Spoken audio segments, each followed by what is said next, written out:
Members of the Senate are focusing on gun rights in the wake of the Supreme Court's Bruen decision. And today, the Supreme Court has answered that question by a vote of 6-3. The U.S. Supreme Court has just issued a major ruling. Major Supreme Court ruling. The two most important days for the Second Amendment. Every generation faces a moment that defines its legacy. For defenders of the Second Amendment, that moment is approaching fast. In just a matter of days, the Supreme Court of the United States will make decisions that could permanently reshape how Americans lawfully own, carry, and defend themselves with firearms. These are not just court dates. They are forks in the road for our constitutional rights. The battles ahead are about far more than legal theory. They are about whether a 19-year-old single mother can protect herself in rural Texas, whether a rehabilitated veteran with a 20-year-old felony record will ever be trusted with the right to defend his home again, whether Americans in California, Connecticut, or Illinois will be forced to live under sweeping bans that outlaw magazines and rifles they have owned for generations.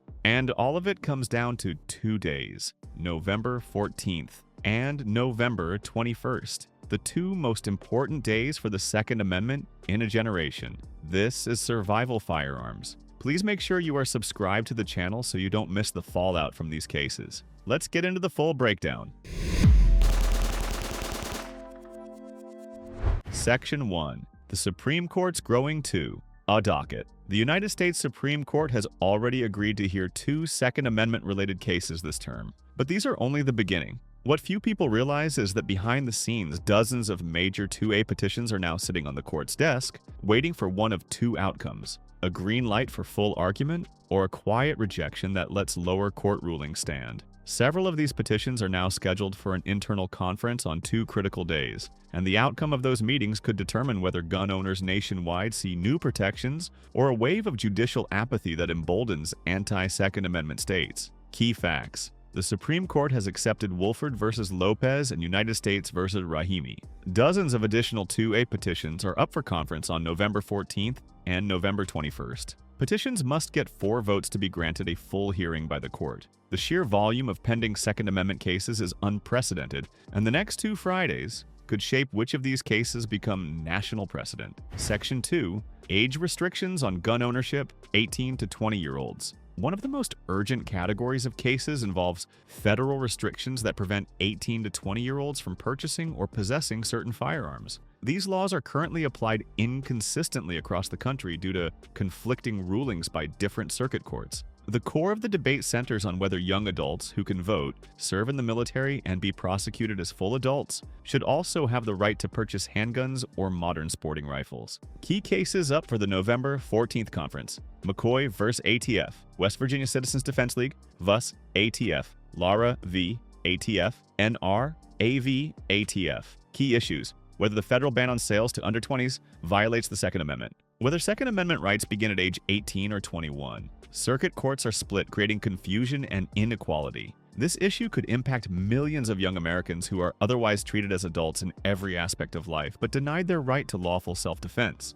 Section 3. Felon-in-Possession Law, 18 U.S.C. Section 922 G1. Another massive legal battleground involves the federal prohibition on firearm possession by anyone who has ever been convicted of a felony, even if the offense was non-violent and decades old. Known as the Felon-in-Possession Rule, this law has generated dozens of challenges nationwide. The argument is simple. Should a person who committed a non-violent offense in their youth and has since led a law-abiding life be forever stripped of their constitutional right to keep and bear arms? Key cases already heard or pending: Fontawandi, Vach, United States, 5th Circuit; Flores Voda, United States, 5th Circuit; Moore Viedas, United States, 5th Circuit; Levy's, United States, 10th Circuit; Wise Vias, United States, 3rd Circuit; Robinson Viedas, United States, 5th Circuit; Aosta Vias, United States, 2nd Circuit; Red Vias, United States, 4th Circuit. Additional cases scheduled for the November 14th conference: Staley Vez, United States, 11th Circuit; Barrow Vice, United States, 5th Circuit;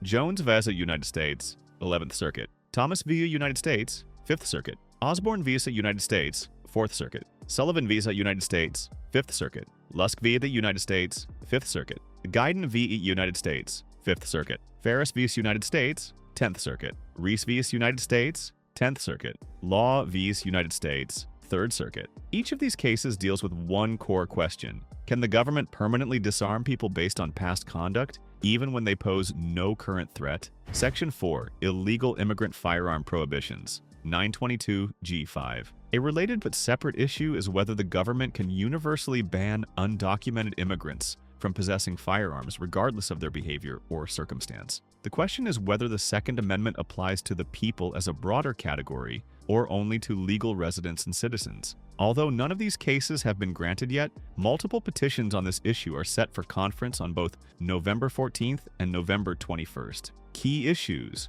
whether the Second Amendment applies to undocumented immigrants, whether status alone without misconduct justifies disarmament, how the law-abiding qualifier from Bruin should apply. This is one of the more controversial areas of Second Amendment litigation and may be less likely to gain traction, but its constitutional significance is enormous. Section 5, the magazine ban case, Duncan v. Bonta. Perhaps the single most watched case among gun rights supporters is Duncan v. Bonta, which challenges California's sweeping ban on so-called large-capacity magazines. This case has been in litigation for years with repeated reversals and delays. The Ninth Circuit upheld the ban, and now the Supreme Court is set to decide whether to hear the case during the November 21st conference. Key facts: California bans magazines holding more than 10 rounds. Plaintiffs argue that ICE are commonly owned and protected by Heller. The case has seen multiple appeals and now rests with the Supreme Court of the United States. If accepted, this case could finally set a nationwide precedent on whether states can criminalize ownership of magazines used by millions of Americans for self-defense and sporting purposes.